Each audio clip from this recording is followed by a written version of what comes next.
امبارح خلاص مشي من النادي الاهلي، او خلاص كل حاجه تعتبر يعني ناقص الرتوش الاخيره، وتلاقي اسامه ابو علي في النادي الامريكي بقيمه كام بقى حضرتك؟ 7.5 مليون دولار زائد مليون ونص اضافات. يعني انت بتتكلم ان قيمه الصفقه دي ممكن توصل ل9 مليون دولار. بص حضرتك زعلان او مش زعلان ان اسامه ابو علي مشى كاهلاوي، بس خليك واقعي معايا. راجل جايب 40 مليون جنيه يعدي ب 400 مليون جنيه. فاهم حاجه؟ انت فاهم؟ لو يعني وانا هنا ليه بقول اداره الزمالك؟ لانه خلينا نبقى صراحه، اداره الزمالك لو عامله صفقه من دي، اداره مرتضى منصور لسه بتتباهى فكره ان انا بعت امام ب 3 مليون دولار، 90 مليون جنيه ايامها.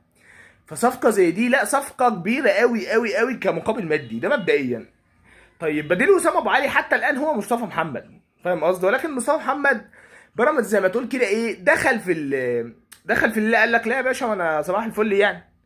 فاهم ازاي؟ قال لك لا صباح الفل يعني. ما هو انا مقدم لنانت نفس العرض، ومقدم ضعف الراتب الشهري او السنوي لمصطفى محمد.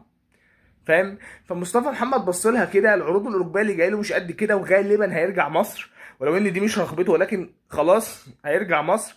فانا بقول لك بيراميدز عنده تكه زياده عن الاهلي في حكايه الراتب. طب تعالى بقى نتكلم في اخر حاجه، ودي اهم حاجه في الفيديو. بص يا باشا، فرقه الاحلام دي انا بشوف ان هي ما بتنجحش في اي نادي على المستوى العالمي. لو بصيت لباريس لما جابوا ميسي ونيمار ومبابي، وفاهم حاجه، وبانيين فرقه عالميه جدا، عملوا ايه يعني؟ خسروا كل حاجه. هو الدوري الفرنسي زي كالعاده يعني، فاهم حاجه؟ لما تيجي حتى تبص على الدوري المصري تشوف بيراميدز في اول سنه جابوا نجوم من الشرق والغرب، ولكن برضو بقى فشلت برضو. ليه؟ لان انا هي بص، الكره لوجيك يا جماعه. ما ينفعش انا ابقى نجم وقاعد على الدكه نجم مساوي ليا في نفس المقدار. لان انا بقول لك من دلوقتي اهو، انت خد مشاكل الدنيا، احنا لسه ما بدأناش الموسم وسامعين مشاكل ولاعيبه عايزه تقارن بناس صح ولا لا؟ مش ده اللي بنسمعه ولا انا بهزي؟ دي حاجه. الحاجه التانيه، بص يا باشا، زيزو وتريزيجيه ضامنين 80% من مشاركات الموسم. يعني الناس دي مش هتطلع من الملعب اذا كان زيزو، لان الاداره مش هتسمح حتى مهما كان مستوى زيزو سيء انه يتقال ان صفقه الزمالك كانت في شنك مثلا. فاهم قصدي؟ دي حاجه. الحاجه التانيه عشان تبقى حضرتك فاهم ومعايا في الصوره،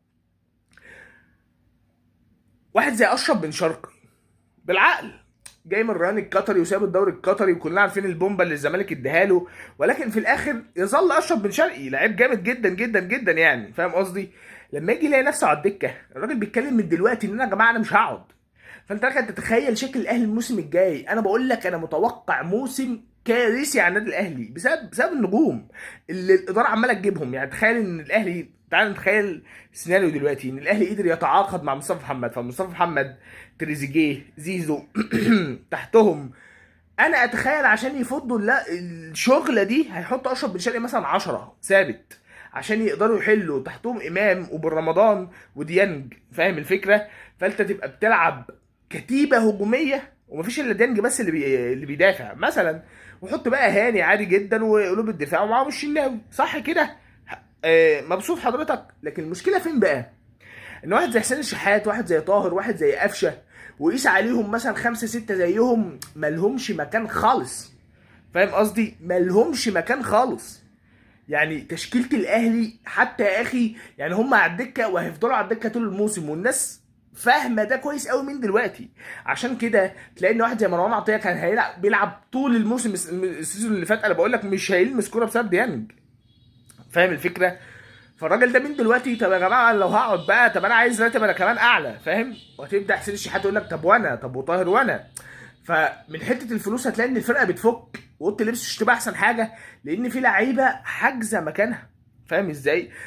رجوعا لتجربه بيراميدز امتى خد دوري الابطال؟ لما عمل فرقه فيها سلم كده، لما مثلا وليد الكارتي يلعب، رضا بوبو يقعد له دكه، رضا بوبو هيبقى مبسوط جدا لان هو عارف ان وليد الكارتي ده انا مش عارف اجي جنبه حاجه. فاهم؟ لكن لما مثلا سي رضا بوبو يقعد لواحد زي مثلا زي مهند ليشين، ممكن يقعد يقول لك طب يا باشا ما انا زيه يعني صباح الفل، ايه بقى الجديد؟ ويبدا يعمل نوش. هي دي الفكره في الكوره. فاهم قصدي؟ انت لازم تعمل فرقه درجات كده، انا عارف ان انا ترتيبي ايه واللي بيلعب ده نجم عامل ازاي. فاهم ازاي؟ دي الغلطه اللي انا بشوف اداره الاهلي وقعت فيها، وانا بقول لك 90% هتلاقي موسم يعني هم على الاهلي الموسم الجاي. دي حاجه. طيب تعالى، بما ان ده فيديو طويل شويه وفيديو مجمع، تعالى يا باشا نخش على نادي الزمالك. بص يا باشا، نادي الزمالك بكل بساطه شديده جدا نادي الزمالك الخطوات اللي بيعملها او الحاجات اللي هو ماشي فيها، معلش يا جماعه الجو حر فشخ، الخطوات اللي هو ماشي فيها، يعني انا مش عارف اقول لك ايه، ولكن اللعيبه اللي جت لحد دلوقتي هي لعيبه يعني عارف اندر ريتد جد، يعني عارف انت حاجه اللي هي ايه، هم لعيبه شغاله قدامك في الدوري المصري، ولكن مش عكس فكره الاهلي بقى تماما. مفيش النجم الصاعد اللي هو انا في الميركاتو جبت ده، فاهم ازاي؟ بمعنى ايه؟ لان انا برضو انا عارف البادجت بتاعي، انا بتكلم في اللعيبه الفري بس. فاللعيبه الفري دي المتاح منها دلوقتي مش جامد او مش اعلى حاجه، ومستحيل تلاقي لعيب فري كلاس ايه قاعد الا لو في ديفو سن مثلا كبير بتاع زي اللعيبه اللي انا جاي اقول لك عليها النهارده مثلا.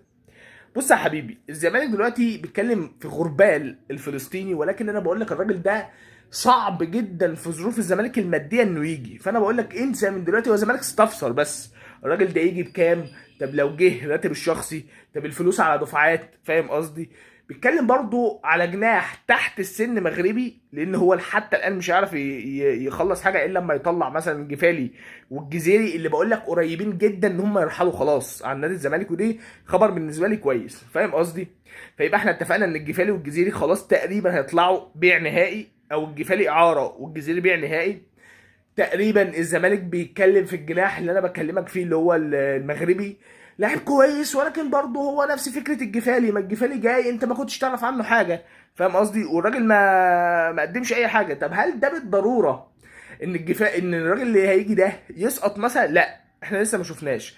18 سنه، ممكن تلاقيه مقلب زي ترافيس موتيبا مثلا، ممكن تلاقيه جامد، الله اعلم، ده حاجه ده لو جه يعني. انا بقى عندي سؤال واستفسار صريح، انا اصلا فرقه الزمالك كلها شباب. فرقه الزمالك لو جبتها من تحت كده مفيش الا عمر جابر مثلا في خط الدفاع كله اللي سنه كبير، تعالى في نص الملعب مفيش الا عبد الله السعيد اللي سنه كبير، الباقي فعلا حرفيا كله شباب، كله شباب، محمد شحاته، فاهم قصدي؟ الرجاله كلها شباب، فرقه الزمالك كلهم ناس صغيره يا جماعه، مفيش واحد عنده سنه حنك كده الا عبد الله، وده على قد ما هو حاجه هتديك نشاط وبتاع، على قد ما انت برضه محتاج الاثنين ثلاثه لعبوا منتخبات ولعبوا اسماء تقيله، اسماء انت تبقى سكواد ديبس او حاجه، يعني مش عايز اتفلسف ولكن تخاف منها. طيب مين موجود في السوق مثلا ممكن يبقى بنفس الكواليتي ده؟ تسالني انا اقول لك في اتنين لاعيبه دلوقتي انا مش فاهم ازاي لحد دلوقتي يا جماعه الزمالك ما فكرش يتعاقد معاهم. انت بتتكلم في وهب الخزري نجم منتخب تونس، ويوسف المساكني نجم منتخب تونس برضه. بص هو ايا كان الاثنين دول اكيد هيبقوا اعلى من الجفالي والجزيري. تقول لي بقى اصل 33 سنه واصل الرجاله كبيره، وان العربي مثلا ساب، وان العربي القطري ساب يوسف ببلاش وما جددلوش، تمام. اللعيبه دي لو جبتها ما بقولكش انتوا معاهم 5 سنين، ما انت كده كده عندك عبد الله 40 سنه، فاللعيبه دي اصغر من عبد الله على الاقل بخمس ست سنين. فدلوقتي حاليا في الفتره اللي بكلمك فيها دي، ضيف على كده ان يا جماعه الاثنين دول كانوا بيلعبوا منتخب مصر بس، فاكيد هو